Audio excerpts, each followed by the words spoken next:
Hello, class, and welcome to a quick review of Unit 3. As before, I'll quickly run through the material covered in the lesson and then take questions. If there's no questions, I'll just move on. But let's go ahead and start. And as before, let me shut my window there. Not that motorcycles aren't nice.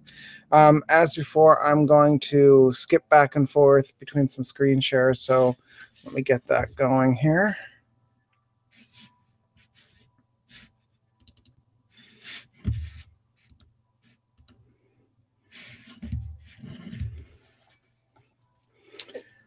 Okay, hopefully you can see that okay. It's always hard to tell.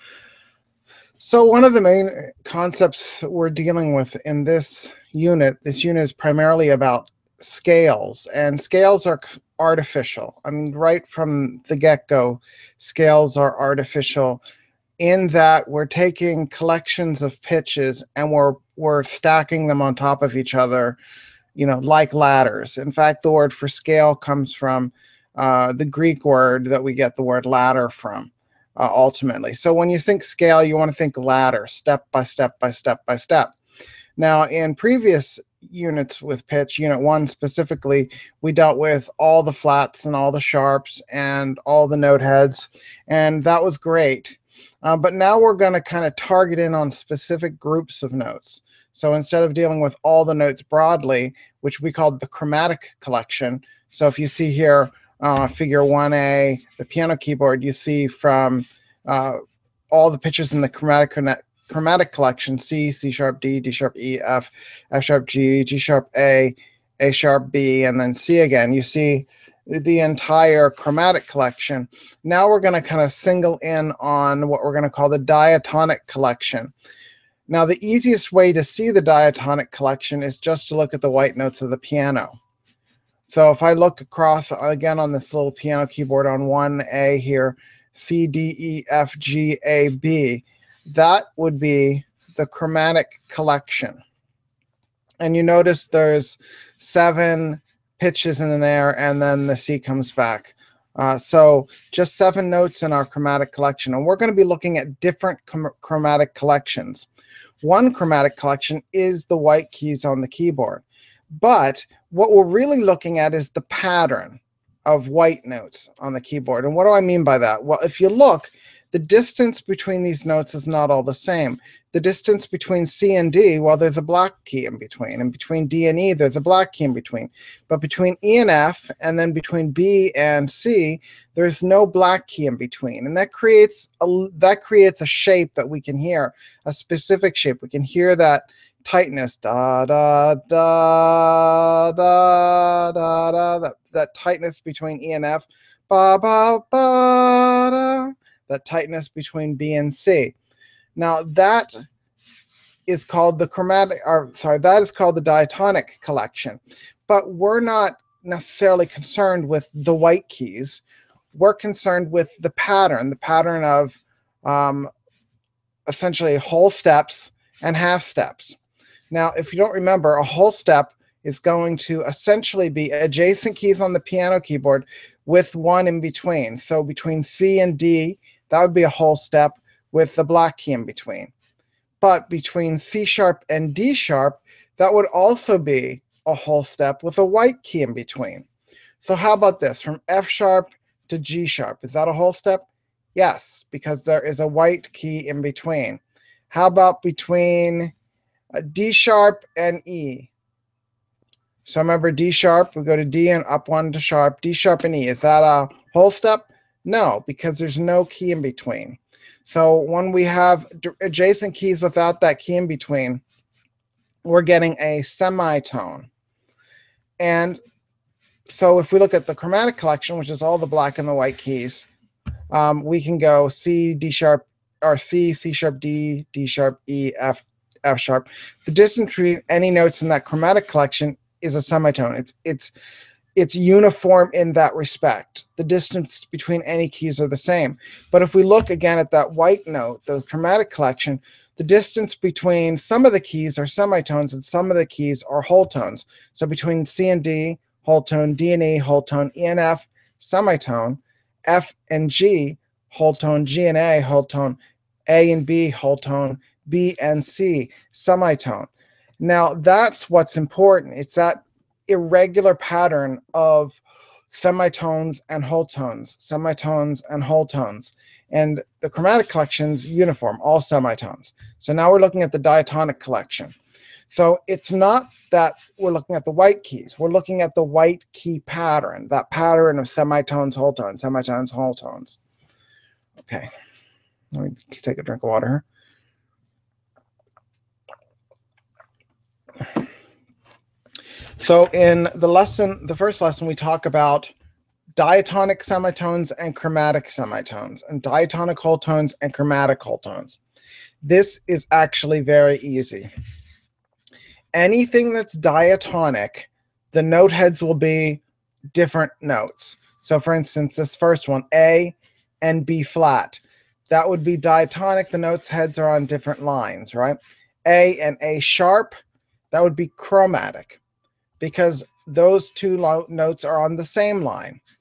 And remember, when we're talking about scales, originally that came from the word ladder. So, right, so we're going up rungs. A and A sharp would be on the same rung, so you don't get them in the same scale. A and B flat, though, are different notes. So if I ask you the distance between A and B flat, is it a semitone? Well, I go to the piano and say, yes, there's no key in between A and B flat. Is it a chromatic or diatonic? Well, then the letters are different. There's an A and there's a B. So different letters, diatonic.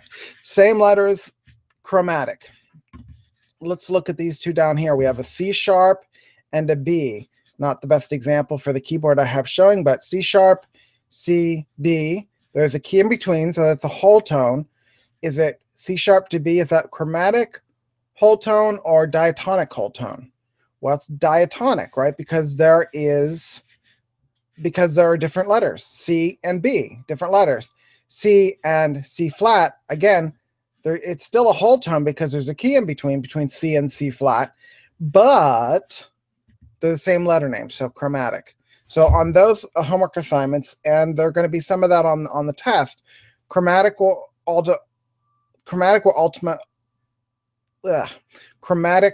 use the same letter names. Diatonic will use different letter names.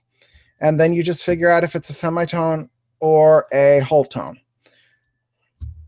So again, the chromatic collection. And a lot of people think, well, the white notes, and that's a fine way to visualize it. But we're still looking at the patterns.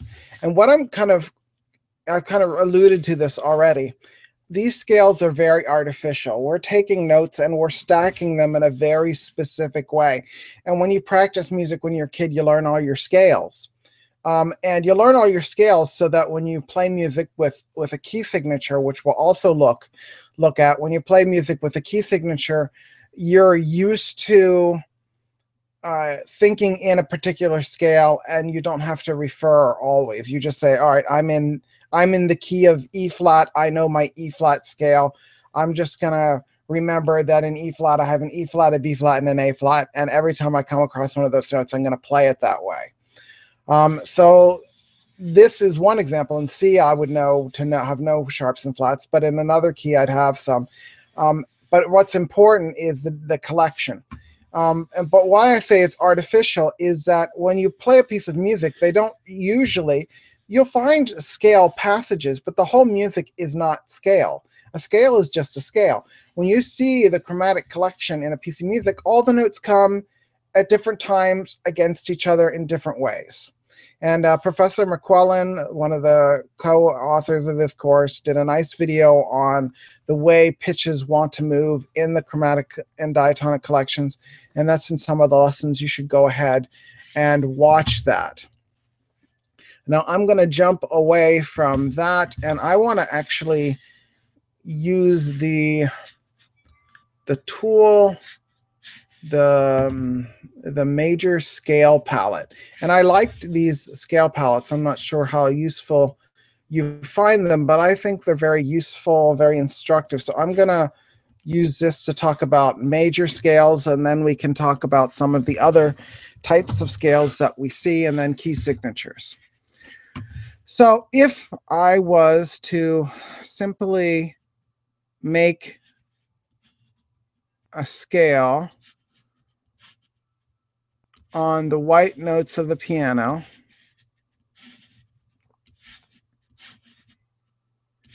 do, re, mi, fa, sol, la, ti, do, and you see I've got them numbered 1 to 8, 8 being the same as 1, and I could play that.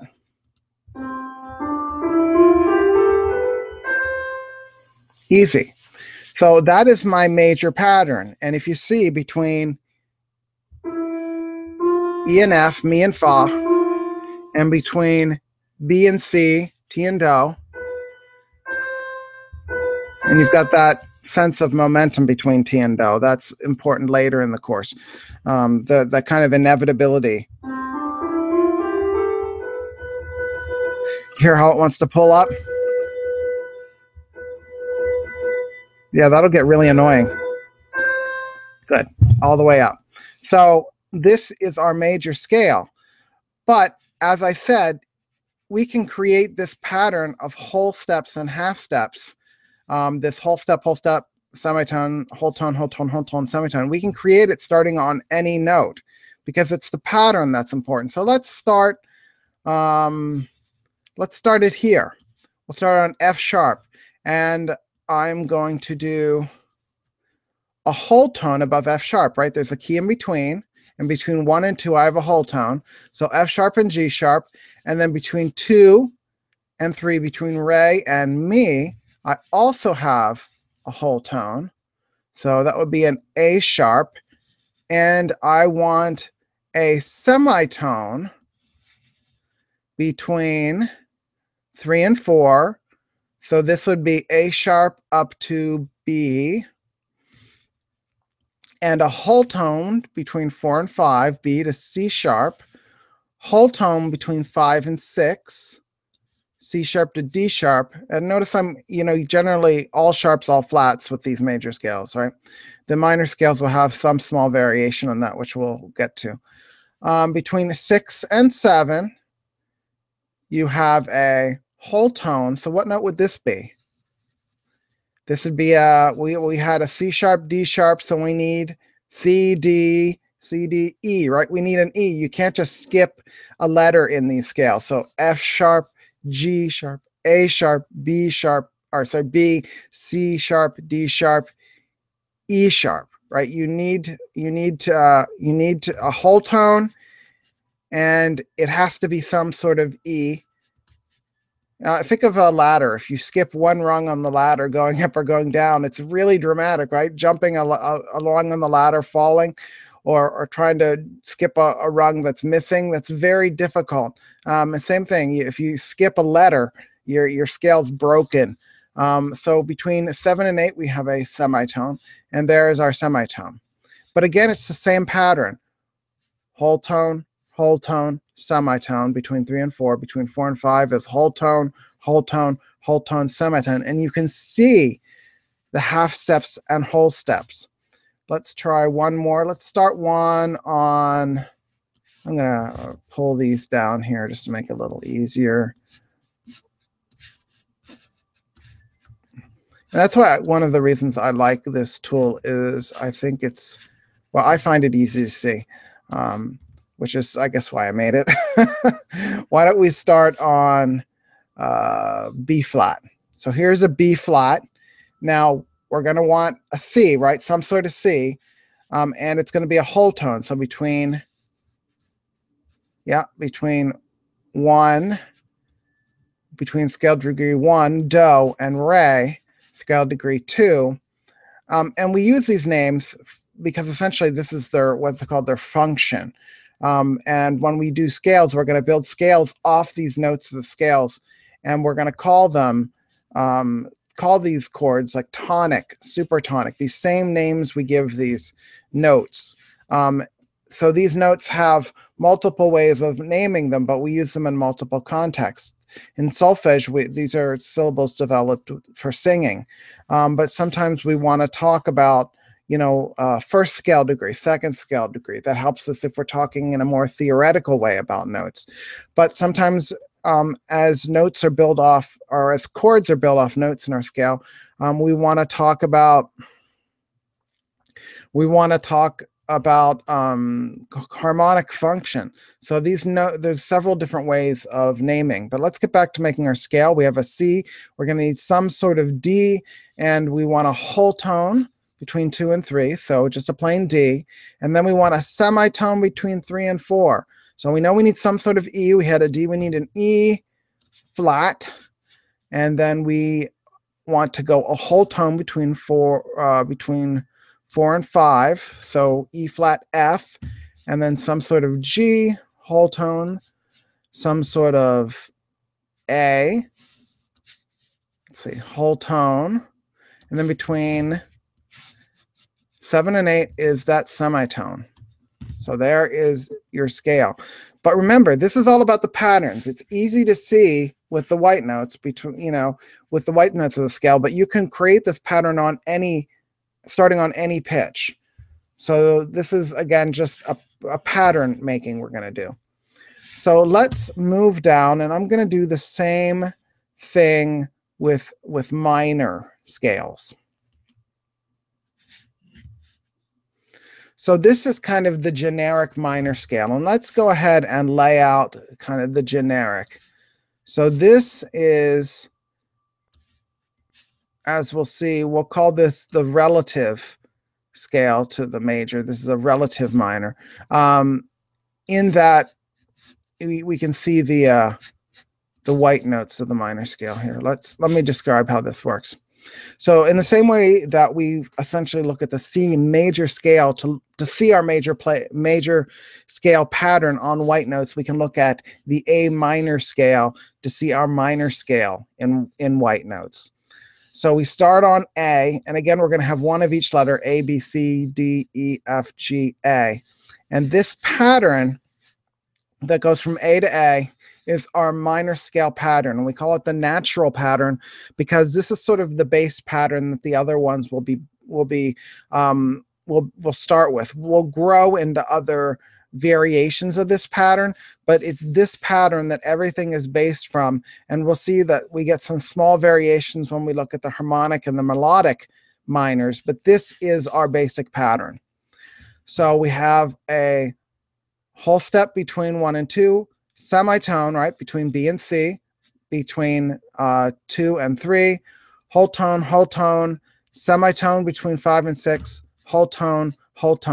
And you'll notice that the names are a little different. Because we have a whole tone between 2 and 3, we call it may instead of me. So for our major scale, we have, let's see, let me find. For major scale, we'd have do, re, mi. We'd have a whole step between 2 and 3. That would be a C sharp. So for our A major scale, we'd have, and that whole step is re, mi. But here we have re, mi, do, re, mi. So that minor, that semitone creates quite a difference. Do.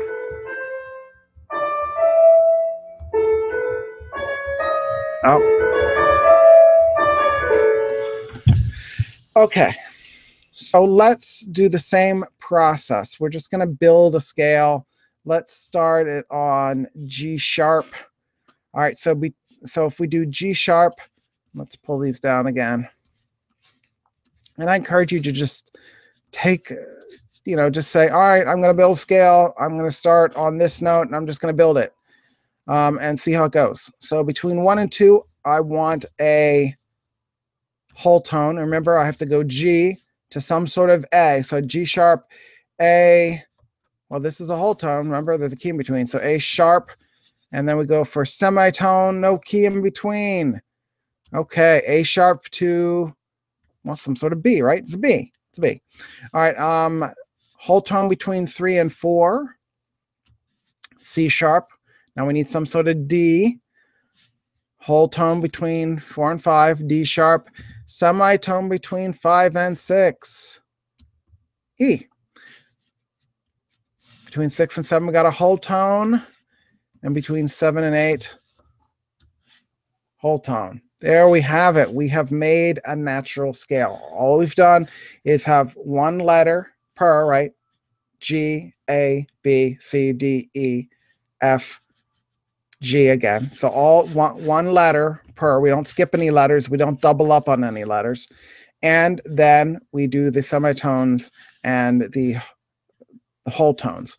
Whole tone between 1 and 2, semitone between 2 and 3, whole tone between 3 and 4, whole tone between 4 and 5, semitone between 5 and 6, whole tone between 6 and 7, whole tone between 7 and 8. So let's listen to that.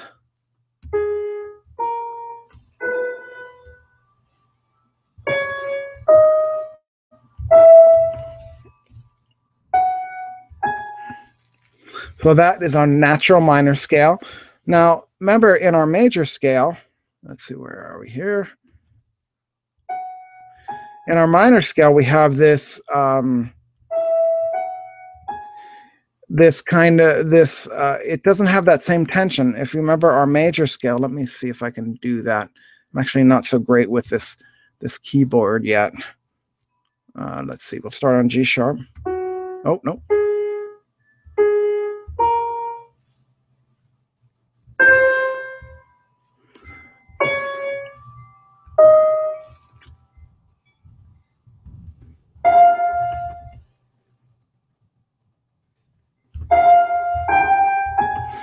We have that T do instead of, we have la, that's it, la, T do, but here we have la, te, do, and it doesn't have that same sense of pushing upwards. This is a major, that's T, wants to go up. Now, if you want to review that, again, watch the video that we made on the scale directions. But essentially, there's a sense of weakness there. And when the T, that leading tone, really makes you feel like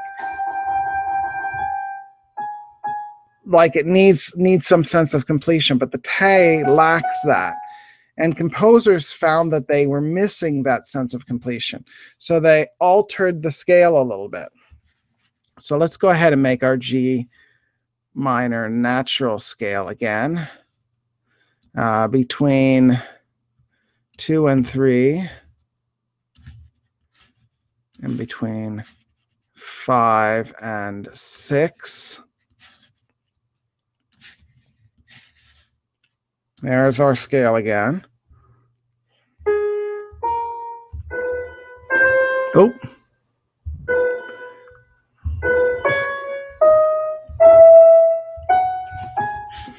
Can't see the letters. Can't see the numbers to play. Okay, there we go. So there we have that weakness, right? That weak sense of forward motion between 5 and 6. So what they did is they took a note from the major scale and they borrowed the leading tone. So instead of te do, they get that T do that they want. So they dropped the te and they raised it. They took the 7th note and moved it up a semitone, right? So they took the te from here and put it here, up a semitone, making it a T. And they called this a harmonic minor. So we get the same.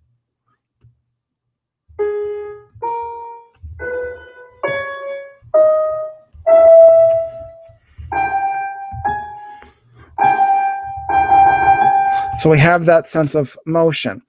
So the difference between the natural and the harmonic is that the te, this 7th scale degree, that's a whole step from do, becomes a T that's a semitone.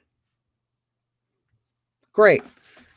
But they weren't still entirely pleased with this. So what they didn't like after they did this is composers didn't like that what's called an augmented second, and you'll learn more about that next unit. But it's really the sound that's important. Let me turn that up a little.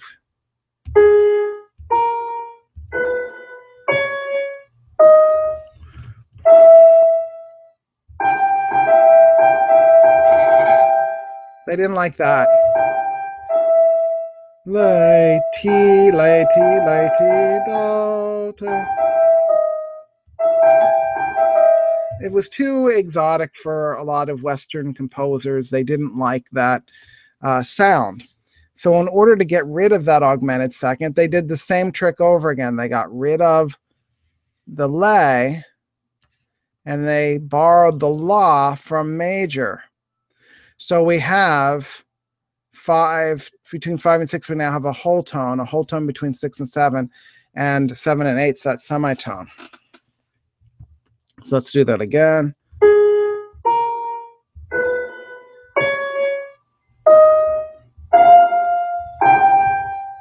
Oh. Oh, well, this is me being sympathetic with you having to play your creative projects on this. It's tricky without some practice. So you get the la ti do instead of lay ti do la ti do. So it's all of this was designed essentially to create that sense of motion towards the end of the scale. So if I go back, lay te do, right? Now, when I want to make my harmonic, I raise the 7th scale degree from te to ti, and I raise the lay a semitone up to la. So that is the melodic, but that's the melodic ascending. On the way back down, we go back, we put it back the way we had it. So on the way back down, you go down to te and lay again.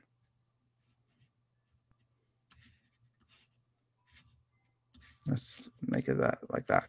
So if on the way up I raise, and here I'm going to raise the lay to la, and the leading tone, and on the way back down I lower them again.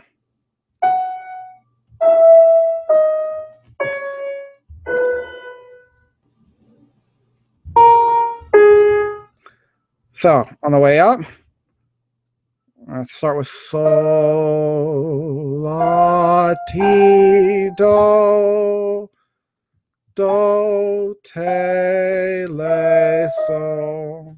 Right, so they keep that nice minor flavor descending, but on the ascending side, when a melody is going up, that need for that the harmonic need for the la ti is really strong, and a lot of composers in going in one direction will have it go la ti, and on the other direction going back down they'll do lay te.